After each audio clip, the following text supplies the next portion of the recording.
Spotify Wrapped 2023. So, if you want to go ahead and get your Spotify Wrapped 2023, what you're going to do is you're going to open up your Spotify. Either it may be on your phone, it may be on your PC. So, once you open up your Spotify Wrapped, generally, the time for Spotify Wrapped will run out a few days after, I think when the Spotify Wrapped is released.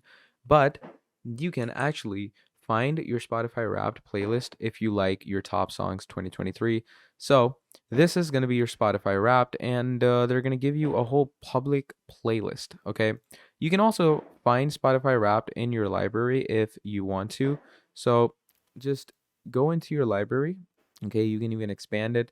You can find it in your home library as well. Like if you scroll to the bottom, Spotify Wrapped should appear over here, but obviously, right now, the time for Wrapped has ran out. So currently you won't get any, but the normal uniquely yours section will have your Wrapped songs playlist. So this is where you can find it, and that is your Spotify Wrapped. Thank you for watching, and I'll see all of you in the next video. Goodbye.